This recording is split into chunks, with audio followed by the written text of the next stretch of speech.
Hello, and welcome to the Passion on Purpose Leaders on Center Stage podcast. I am Steph, and I'm the owner and creative director at VIM.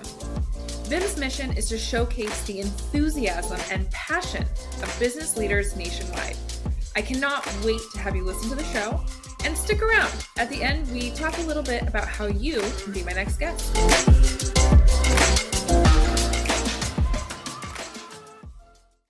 All right, guys, we are back with another episode of the Passion on Purpose Leaders on Center Stage podcast. I am so excited for our guest today. When I first saw her application come through, I always check out the website, and I immediately knew that she was going to be a phenomenal guest. The passion, the purpose, the intention behind her business is so humanitarian, so giving. It's just, you guys, you're in for a treat. So I'm really excited to talk with Kathy. She is the owner of LifeLyfts by Life Essentials. Kathy, how are you? I'm doing great today. Good. Well, I'm so happy to have you on the show. And as we always do, we're going to dive in deep immediately. Are you ready? Sure, go ahead. Okay. What is your why? What is my why? Well, I started, actually, this company has been around for about 48 years, but not really a company until about 2002. And it was kind of a hobby for a gentleman before that, who is also a disabled farmer.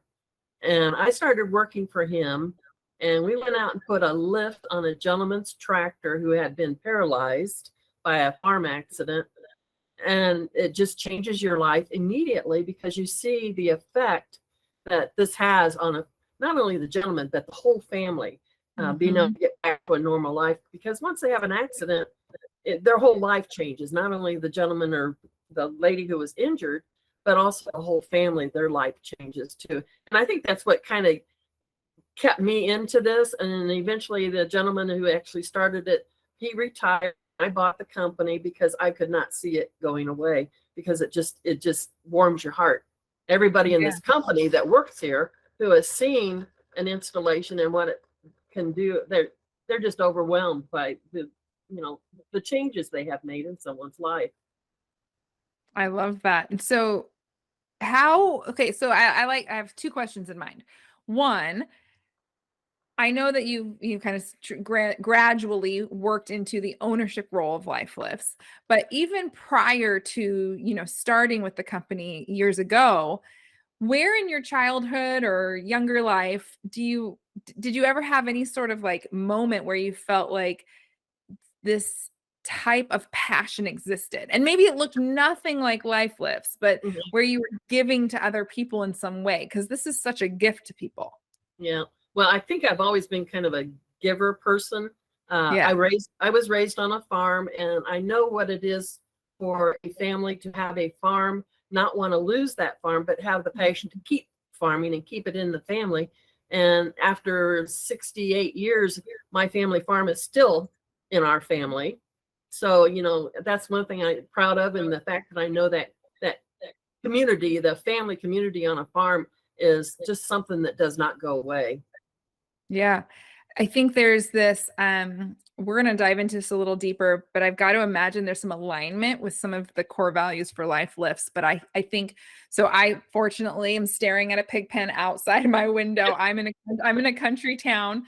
While I'm near Seattle, I am not in Seattle, but I love the resilience, the dedication, the fortitude that this community that I live in, and those who have 68, 70, 100 plus year farms in the family. How much has that played into the core values for LifeLyfts today?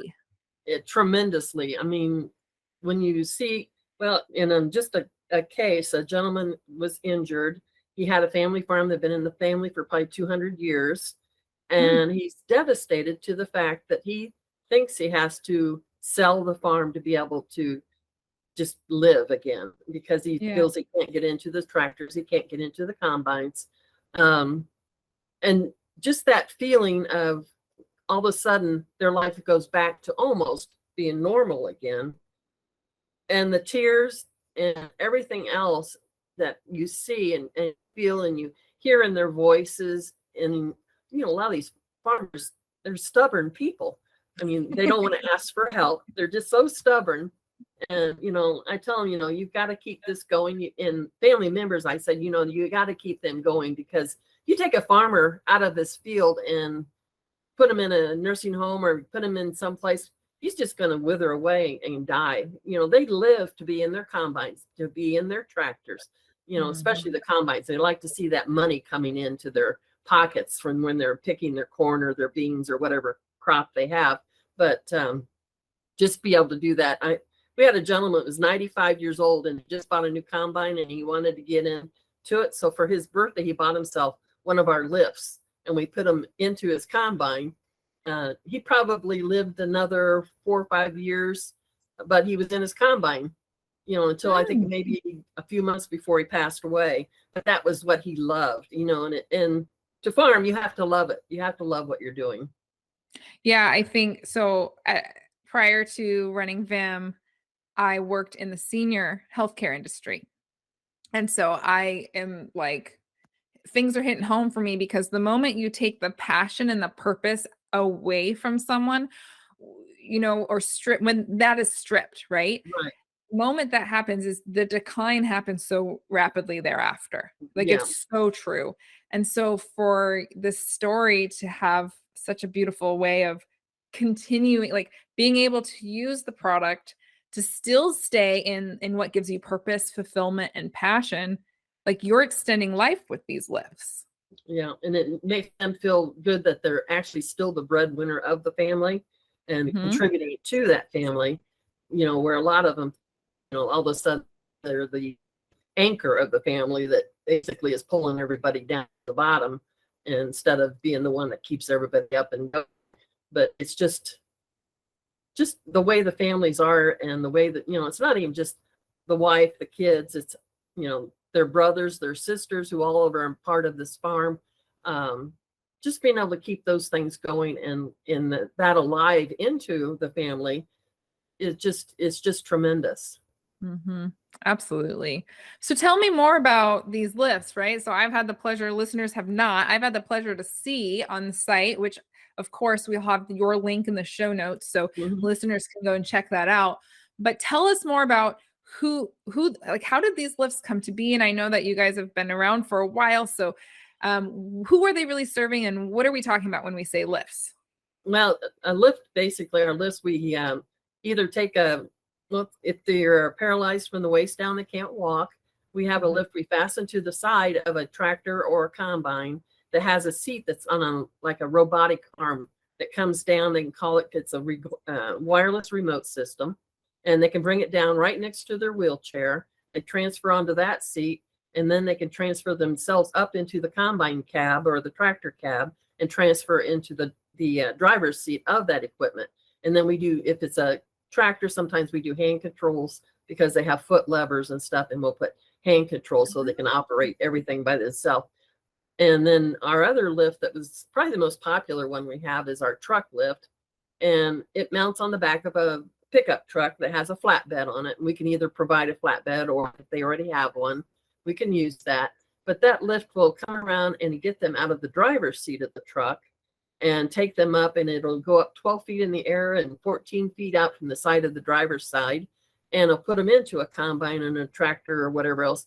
Plus, they can actually work on their combines with them because they can take that seat wherever they want to. They can clean out mom's gutters or wash her windows and trim trees, about everything, buddy, doing things like, so it's more of a multi-purpose type lift that gets them into places. Actually, one of them, he uses it for a hunting stand.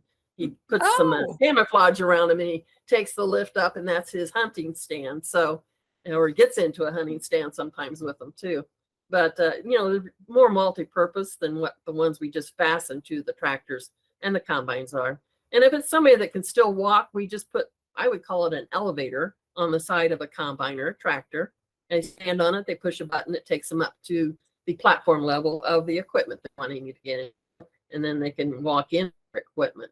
But a lot of things people don't understand. The biggest disability in farming right now is arthritis, and they don't realize that arthritis is a disability. But you have arthritis in your hands, you can't grab the handles to pull yourself up.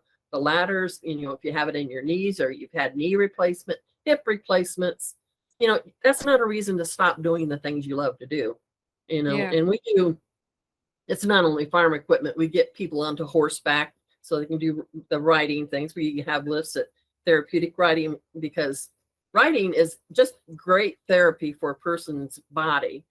People don't realize all the muscles that you use, and actually massaged by the muscles of the horse Oh, to keep wow. your body going, your circulation going, and just, a lot of it's just the mental part of it too, that here I am doing something that doesn't involve being in a wheelchair. So getting people on horseback is important.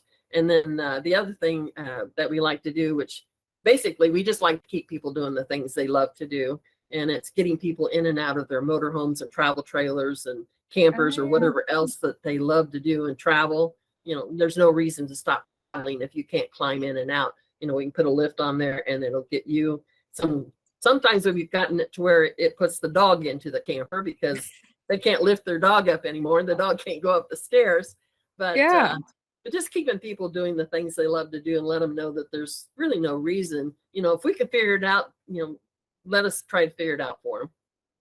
I'm having a hard time not getting emotional, and I know we shared this off air, but I have very close friends who, one of which is a paraplegic, and so another reason why I was so touched by what the fact that we got to talk today. But Yeah. I'm also getting emotional because you brought up so many things that I hadn't thought of. Like I went and looked and got excited about our interview today, and I never thought about things as simple. And I'm putting my brain to my friend. And I've never thought about him not being able to clean the gutters, Yeah. him struggling to put his dog into the truck, getting into like all of these things. You're blowing my mind. So my question is the evolution of LifeLyfts. Now, these thoughts about how this lift is impacting in different ways, was that an evolution that your team really like continued to evolve, or did it come a lot from just simply clients saying, guess what I did with my lift? Yeah, a little bit of both actually. Like I said, they made the first lift back in 48 some years ago, almost 50 years ago. And it was a project through Purdue University's ag engineering, that they wanted to have a farmer out in Connecticut who was paralyzed and he wanted to continue farming. So the owner, the founder of this company, actually teamed up with them and they came up with a lift for this gentleman. And that was about the first one they ever did. And I think that was back in early 80s, something like that. Yeah, I think I read 88. I think it was on Yeah, your site somewhere. yeah. And the founder, who is still my partner, even though he's retired, he is disabled, and he Okay. farmed, and he had polio when he was 5, and he walked on crutches for years. He couldn't get up into the tractor, so he actually owned a machine shop, and in the machine shop, they actually made him a lift to get into his combine. Well, Purdue saw that and decided, hey, that's pretty cool. That's what a lot of people need. And about, let's see, 30 years ago, they did the Purdue University came up with a breaking new ground program, which was a way of helping farmers have a place to go to find out, hey, what can I do to be able to continue doing this because my body won't let me do it anymore. And now it has become agribility. And agribility has a chapter in I think it's 21 states in the United States. One of them in Alaska, actually, which was kind of a new one that they just put in. You don't think of Alaska having farms, but they do. And that's kind of a resource for people with disabilities, and I'm including arthritis, whatever that makes their job a little bit harder or creates barriers in their on their farm that they can't easily and safely get around. But it's a free resource for farmers to get a hold of them, check out their website, and they have all kinds of ideas on how to modify little hand tools and stuff to make them easier to use, more ergonomic, so they don't hurt your hands so much when you're doing things if you have arthritis and such. But Agribility is just a fantastic organization that anybody can call from any state. Even if you don't have a chapter in your state, you can still call the national project, which is at Purdue University here in West Lafayette, Indiana. But just a great resource for people. I love that. Yeah, Agribility, what a great blend of the worlds and things that we take for granted until we don't. Right. Gosh, that's amazing. So tell me more about your, like, when people experience life lifts, whether it's through your website, through working with you, your team, on social media, what is it that you want them to feel when they're experiencing life lifts for the first time? I want them to feel that their life is not over, that they can continue doing the things they want to in their life. They can continue. I mean, this, I get teared up every time I talk about this gentleman, but he was very angry. He fell and broke his back. He was paralyzed from the waist down. He was so angry at the world. His poor wife was taking the brunt of it. And she called me up in tears, you know, and stuff. And the most of the states have vocational rehab, which will help people get back to work. You know, if they become injured or they have a disability, they can help them either get an education or be able to continue what they've already been doing. And it took years back then to be able to get to the point where they would do something for you. So it was like 2 years this guy had been out of rehab. He couldn't drive a truck by himself. He couldn't even hardly get in a truck. And it was just getting to the point where he was just so angry and depressed. And so we told him, we went to visit him. And the gentleman who found her, his name is Hubert, he basically kind of tells it like it is. Okay. And this guy was laying on the couch in his sweatpants, had a sock hat on, dirty t-shirt. And Hubert went in there, and the guy had a farm, but he wasn't farming it. He had rented it out. And Hubert goes in there and says, "What do you want to do?" You know, that's the first question. And then they're like, "Well, you know, I don't know. I want to go back to work or whatever." And so this guy is just really depressed, I guess I could call it. I'm not sure that's even the word, just angry. And Hubert told him, he says, you know, get off the couch, put your clothes on, and let's figure out what you want to do in your life. And the guy, in an interview I did with him a few years later, he said, yeah, he made me so mad that if I'd had good legs, I would have kicked him out of the house. You know, but, you know, sometimes you have to get over that anger. You got to be really honest with these people to know that, hey, you can still do this stuff. Well, I interviewed him a few years later. Oh, and he came out to our house. We put hand controls in his truck. And so he could drive a truck. That was the first thing that he had of independence in his life, was being able to drive his truck. And so we did that. We put lifts on his tractors. We put a lift to get a wheelchair in and out of the back of his truck. And in the interview, he says, you know, he says, I was angry. He said, I just wanted to, you know, kick those people out of my house. I didn't want anything to do with them. But he says, so I got off the couch. I got dressed. And he said, I got to work. He said, it made me feel like a man again. And that, it was the one thing that really stuck me over all these years was, yes, you're making him feel like a man. You're making him feel like the woman that can still do something on her. Just being able to do that kind of stuff. And here I've been in this for 20 some years, and I still tear up every time I talk about some of our clients and such. So it's just a very emotional, heart touching type thing that we're just trying to keep everything going and letting people know that we do exist. It's like totally teary-eyed as well. Because like I had mentioned, I can't remember now if it was off air or on air, but you know, my past life, or past prior to Vim, I did work in the senior health industry. And so I know firsthand that when somebody's purpose, whether it's I'm the mom who cares for the kids, or I'm the husband who goes to work, who is the breadwinner and, you know, makes the money, or vice versa, however it is, that purpose is so much that fulfillment in life, that when that is stripped away from an accident, from whatever occurs, you know, it is deteriorating. And so for you to tell me that when people go to LifeLyfts, you want them to feel like life is not over, that is like the true gift that individuals who are going through this probably feel, that life is over. Well, and you have to consider, of course, with the way economics are right now, that a lot of the family farms are suffering right now. And the suicide rate, I hate to say, in agriculture has been growing constantly, which is a shame. Whether it's just the fact that, you know, they can't feel like they can do this stuff anymore, or how are they going to hold on to this farm that's been in their family for 100 and some years? Are they going to be the one that loses it all? And so suicide rate has been tremendous in that. And we had a gentleman, I mean, here we are just down the road from maybe 5 miles from a gentleman who was injured. He couldn't farm anymore and he committed suicide. And we we're just Mm. 5 miles down the road. He didn't know anything about us. And we try to advertise and put the word out there. We got Agribility, who is, we back up, they back us up. Just getting the word out there that, hey, we're here, we'll help you. Yeah. Okay, my weird brain is going on, but I know I need to stay on track. One thing you had said, one thing that you had said was that the suicide rate in agriculture has gone up. Now, is that only in disabled individuals, or is it across the board in that industry we're seeing an increase? It's across the board. I wonder, like, my thought goes to the challenges that this industry has about being the fastest, being the cheapest, but still being the cleanest, the most quality, the no, like so many things that they're combating. Yes.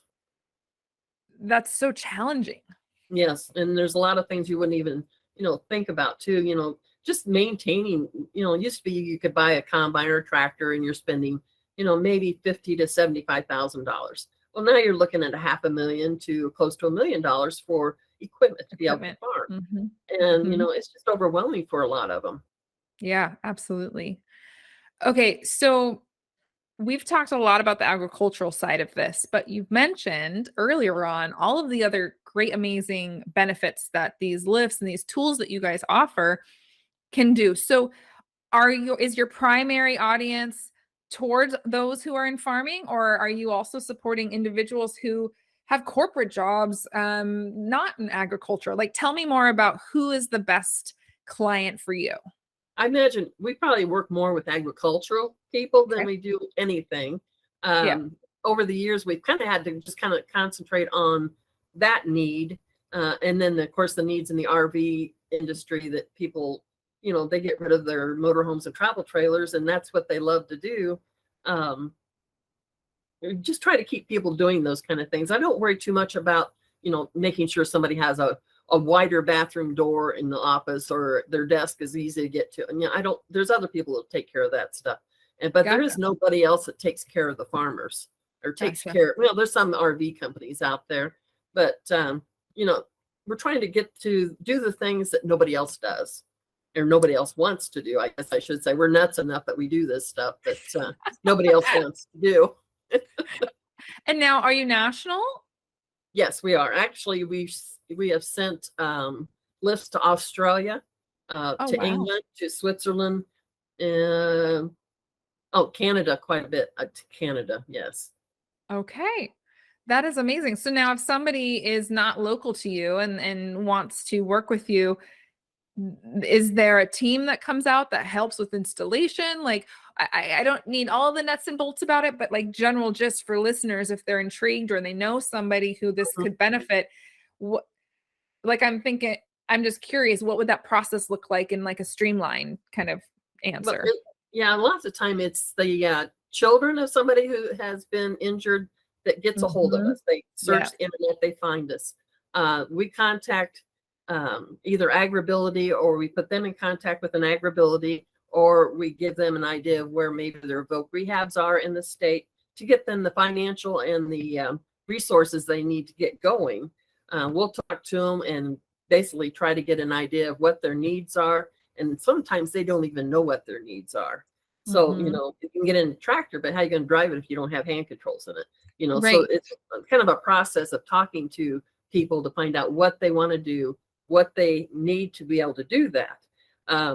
Then usually, well, if they get approved or if they want to pay for it themselves, that's fine. If they go through voc rehab, they will send us a purchase order. We will make the equipment, take it to the farmer's farm, and install it on their equipment there. Wow. Or if they're doing the truck lift, we'll find a way to get their truck to our shop here in Indiana because it's Oh, much wow. easier to do it here than it is out there in someone's barn, and install the lift there and then get the truck shipped back to them, take it back to them. So, we do the installations and everything. There's some things they could probably install themselves. We have running board lift that makes the running board go down to the ground, so Oh, nice. mom can still get into grandpa's pickup truck, and they could stand on it, light it up, and then sit down into the seat. or the RV lifts. A lot of times we'll just ship those out, and they're fairly easy to install, and people can do it themselves or find somebody locally to do it. But most of the agricultural thing, because of the liability for one thing, our insurance likes the fact that we actually go out and certify them and get them installed with certifiable installers and welders. So, we go out to their farms no matter basically where they are. Okay, I love that. I love how like high touch that experience is. And you said, I'm totally like going along. I knew this would happen. I'm loving this conversation, but you said something that blew my mind for a second. Just because an individual becomes disabled, it doesn't mean that they now know everything that a disabled person needs. Right, And what a exactly. huge blank space for Hmm. us who are able to, like, you said that somebody disabled might not even know what they need. They might not know that, hey, you can drive a car Right. because you've never thought about not having the ability to. And so that's such a so you said agribility also is like a huge proponent or a huge Yes, resource for people to start resource. talking those things through. Yes, they are very good resource for that. Yeah, But that was just such a like mind blown for me. well, even if you uh, be around somebody that's in a wheelchair, and it takes you a while to figure out, oh, we can't go someplace because there's steps to get in there, and they don't have a ramp, Mhm. or we can't do Mhm. this with the narrow bathroom doors, or the narrow hallways and such. And you don't think about that stuff sometimes, but you get used to that, and you have to think about hotel rooms that have either the roll-in showers, they have a shower that somebody can get into, the bathroom they can get into, some place to get around the room with their wheelchairs. There's just so many things that you on a normal basis you would never think about when you can walk and you got legs. But put Yeah. yourself in a wheelchair and try to go do things. And a lot of the people who do home modifications, they will actually go into a home, sit in a wheelchair, and try to get around that home. And that's when they know Mhm. what that place needs. Yeah. I just think it is beautiful what you do. I'm so grateful that we got connected and that I could share a little bit more about Life Lifts. I truly hope listeners are thinking about their sphere of individuals in their network and in their life who could benefit from having a call with you. Kind of to wrap up, give us a real quick nutshell and a reminder of what it is and who Life Lifts is for, and then what a good way to start with you would look like. I tell you, life lifts is for people who want to continue doing something that they love to do or they want to do. That's the people that we go after. If they need to get a hold of us, they can look us up on the internet. We have a webpage, lifelifts.com. Or you can search on YouTube for videos that I have of different pieces of equipment, people getting into things. We do have some videos on YouTube, and some of the connections for those are on our website also. But it's just being able to get a hold of us. We'll do free consultations. We'll connect them with people who will help them. And like I say, Agribility, that's another free resource for people. And we'll connect them with an Agribility or whoever it is they need. We will try to make them get in contact with that person, but they just need to either get on our website, and they can email us, contact us through the website, call us. We're here to listen to them and figure out what they need. Awesome. Well, once again, I'm thrilled that we're connected. I'm stoked to share this with the communities that I know that could benefit in just knowing that this exists. And I hope and I know that some listeners are gonna be excited that this exists and check you out. No problem. I'm sorry to make you tear up today. I don't know if you can see it. We do put these on YouTube. We do cross post all of our Yeah, episodes on YouTube. And like I keep thinking, oh gosh, can people tell how red my eyes are? But it's huge, like touching it is. people's lives, helping people realize that life is not over is You're a right. huge undertaking. And someone had to do it, and Kathy, you're here doing it. I always feel God put me in a place to do this stuff and to keep it Yeah, going. And he's the one that warms my heart up and makes me feel, oh, here we are and we're here to help. So, I love I it. do what he says for me to do. I love it. All right. Well, thank you again for coming on, and listeners, until next time.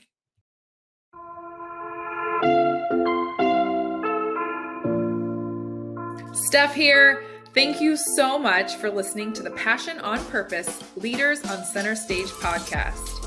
If you are a successful business owner and you lead your business with passion, we'd love to feature you on our show. We'd love to share with the world what makes your business great and how you have intentionally led passion throughout your business.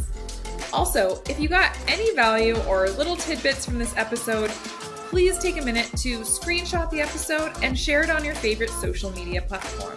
Be sure to tag us so we can properly thank you, and we love deepening our connection with our listeners. We are regularly putting out new episodes to feature leaders such as yourself who lead with passion on purpose. So be sure to subscribe to our show so you don't miss any future episodes. For more episodes, guest information, or details on the show, please visit getvim.com/passion on purpose. That's getvim.com/passion on purpose. Once again, I'm Steph. I am the owner and creative director at Vim, and thank you for listening to the show.